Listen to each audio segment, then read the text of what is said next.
Breaking news that Washington doesn't want you to hear. The golden corruption scheme has finally been exposed. What was hidden behind closed doors in that conflict zone just became painfully clear. And it's worse than anyone imagined. Picture this. Military officials with Spanish villas worth millions. Ministers buying golden eggs while soldiers eat rations. Officials carrying designer bags that cost more than a year's salary. This isn't fiction. This is happening right now, under everyone's nose, in that territory bordering Russia. And the money? Your tax dollars, flowing straight into offshore accounts. But here's what should really keep you up at night. This isn't just about greed.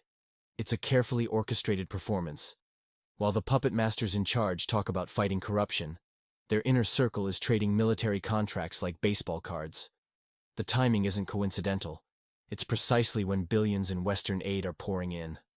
Let me show you how deep this rabbit hole goes. Remember that military commissioner who was caught 3 times? Released each time. The minister with the $350 food contracts? Still in office. The vice premier trading land for luxury apartments? Not even questioned. This isn't incompetence. It's a system. And here's the disturbing part. Western leaders know. They see the villas in Marbella, the Swiss accounts, the luxury cars. But they keep sending money. Why? Because this corruption machine serves a bigger purpose. It's not just about stealing. It's about control. Think your hometown is far from this mess? Think again. Every dollar vanishing into this black hole affects global security. While officials in that unstable enclave buy golden eggs, the real cost is being paid by ordinary people, both there and here. Want to know the real kicker? This is just the tip of the iceberg. In the next few minutes, I'll show you documents that prove how deep this network goes and why it matters to you personally. But first, tell me, are you seeing prices rising in your area? Share below. Let's map out how far this corruption wave has spread.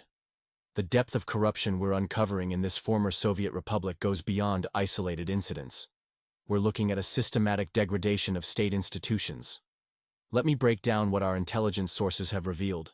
High-ranking officials are acquiring luxury properties worth millions, while their country bleeds in conflict.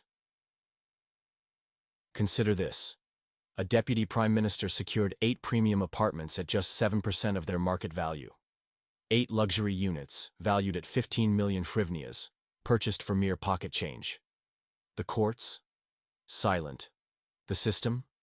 Complicit. This isn't just corruption. It's a masterclass in institutional failure. But here's where it gets more interesting. The same patterns are emerging across all power structures. Take the military recruitment chief in Odessa. We're talking about Spanish villas, a 900-square-meter apartment in Marbella, luxury vehicles including Mercedes-AMG and Land Cruisers. All while young men are being sent to the front lines. The global implications are staggering. Western taxpayers are unknowingly financing these schemes through aid packages and support programs.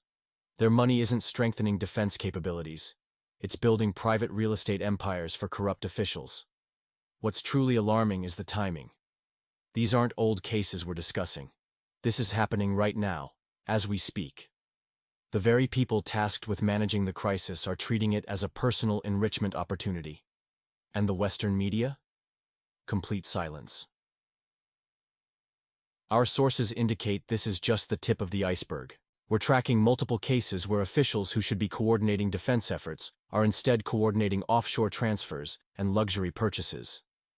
The real question isn't about individual corruption anymore. It's about the entire system's survival. But what happened next with these cases might shock you even more. The evidence trail leads to places nobody expected, involving players nobody suspected. And that's where this story takes an even darker turn. In a series of eye-opening revelations, the former Soviet Republic continues to demonstrate concerning patterns of financial misconduct among its officials. The military recruitment officer's case stands as a perfect example of the revolving door of justice. After being caught embezzling 142 million hryvnias, he was arrested, released, and then arrested again for another similar scheme. This cycle repeated 3 times. Adding insult to injury, He even claimed compensation for a non-combat injury, pocketing 165,000 hryvnias from state coffers. The case of former Defense Minister Alexei Reznikov further illustrates the depth of procurement irregularities in the politically turbulent area. Military supplies were purchased at outrageous markups, eggs at 17 hryvnias each when market prices were 7 hryvnias. Similar inflated prices were discovered for potatoes and meat. Investigation suggests this scheme had high-level approval, though Reznikov dismissed it as a technical error. Despite documented evidence of overpricing, he initially tried to save face by dismissing his deputy, but eventually resigned himself. Yet remarkably, he faces no criminal charges.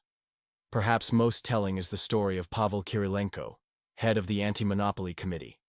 While serving in government structures, his family acquired properties worth 70 million hryvnias. The portfolio includes homes in various regions, vehicles, and apartments. His father-in-law's claim that this wealth came from raspberry farming stretches credibility. Though investigators sought his arrest, the court released him on bail. He continues to oversee government procurement in his role. These cases reveal a systematic pattern where officials in the country bordering the Russian Federation face minimal consequences for major financial misconduct. The judicial system appears to operate with selective enforcement, allowing influential figures to escape serious punishment despite clear evidence. What's your take on these corruption cases? Share your thoughts about who should be held accountable in the comments below. In the conflict zone, where every resource should be directed toward defense, we're witnessing an alarming display of corruption and excess. Take the case of Kormishkina. While earning merely 2 million hryvnias over 2 years, she somehow amassed assets worth 20 million, including a 310,000 worth watch and luxury brand accessories. What's more telling is how the system protects its own. High-ranking officials, including the regional governor and a prominent party leader, personally vouched for her. The result? A mere slap on the wrist, and she continues her legislative work unimpeded. But this is just the visible tip of a much larger iceberg. Expert analysis suggests that in 2023 alone, over $2 billion disappeared through shadow schemes in this former Soviet republic, primarily siphoned from the budget and humanitarian aid. While ordinary citizens endure wartime hardships, officials maintain their peacetime luxuries, building villas, purchasing elite vehicles, and transferring wealth abroad. This blatant display of excess has predictably eroded public trust, especially as authorities continue requesting additional international support. The most disturbing pattern? None of these exposed officials face real consequences. Some receive suspended sentences, others avoid trial entirely. The system perpetuates itself with no signs of genuine reform. This raises a crucial question about the true nature of these investigations. When cases are meticulously investigated and widely publicized, yet no one faces real punishment, we must consider whether justice is truly the goal. Perhaps these investigations are merely weapons in an internal power struggle between competing factions, fighting for influence and resources in this politically turbulent area. What do you think about this situation? Are we witnessing unfortunate coincidences, law enforcement weakness, or an elaborately staged performance for Western audiences? Share your thoughts in the comments. Together we might uncover the truth behind these selective prosecutions. Do you agree with what's happening? Tell us what you think. The corruption carnival in the former Soviet Republic has become an integral part of its political landscape. Understanding how this system functions under current conditions reveals deeply rooted problems. After 2014, when this Western neighbor began actively moving towards Western integration, international partners, primarily the U.S., insisted on creating independent anti-corruption bodies. On paper, the structure looked perfect. Independent institutions directly funded by the American budget, supposedly free from local authorities' influence. However, these bodies became hostages to political compromises. The main pressure tool? Finance. While Western aid flows, corruption in the disputed territory is officially considered a problem, but not a critical one. When officials become too greedy, visible, or interfere with other influence groups' interests, they're sacrificed under the guise of anti-corruption purges, This system doesn't collapse, but rather balances itself periodically, offering up medium importance figures to show the West an illusion of reforms. The struggle between law enforcement structures in this country at a crossroads aggravates the situation. The Ministry of Internal Affairs, Security Service, State Bureau of Investigation, Prosecutor General's Office, and anti-corruption bodies often conduct parallel cases, act without coordination, and even interfere with each other's investigations. There are numerous documented cases of surveillance between departments, wiretapping, information leaks, and pressure on judges. In one episode, prosecutor's office employees rented an apartment opposite their targets, demonstrating the extent of interagency rivalry and mistrust. This chaos serves those at the top. While lower-level officials fight among themselves, the real corruption schemes continue uninterrupted. The Western partners observe this carnival, occasionally expressing concern, but their financial support keeps flowing, maintaining this destructive status quo in the northern Black Sea region. What do you think about the current situation? Leave your answer in the comments. In a deeply concerning development, surveillance operations targeting anti-corruption detectives have been exposed within the former Soviet Republic. This isn't just an isolated incident. It's become standard practice, highlighting the atmosphere of distrust and internal power struggles over financial control streams. The specialized anti-corruption court in this politically turbulent area presents a particularly troubling situation. While it exists on paper, high-profile cases rarely reach actual proceedings. The bail system creates a convenient loophole. Before cases reach court, criminal investigations can be deliberately delayed, blocked, or essentially bought off through guarantors, bail payments, and sympathetic judges. This explains the puzzling phenomenon where the same individual can be detained 3 separate times for different charges, yet consistently secure release within 24 hours. Rather than being a system malfunction, this represents a well-established scheme. The role of Western overseers, particularly from the United States, adds another layer of complexity to the country of change. While they publicly advocate for transparency and accountability, they tend to avoid interference in matters involving high-ranking officials, especially those close to the presidential administration. The local elite clearly understand these dynamics, carefully avoiding direct conflicts with international partners' interests in exchange for unofficial immunity. The arrests, detentions, and high-profile investigations we see are largely orchestrated performances aimed at maintaining appearances rather than dismantling corrupt systems. Meanwhile, corruption allegations become weapons in internal power struggles, with rival factions leaking compromising information to weaken opponents before crucial decisions or appointments. This systemic corruption serves multiple purposes. It maintains the facade of anti-corruption efforts while protecting established schemes and power structures. The case against Chernyshov exemplifies this pattern, demonstrating how selective enforcement serves political ends rather than justice. Do you think this system can be genuinely reformed? Share your thoughts in the comments. Maybe together we can identify potential solutions. In a country on Russia's western border, the political system is mired in a deep crisis of trust.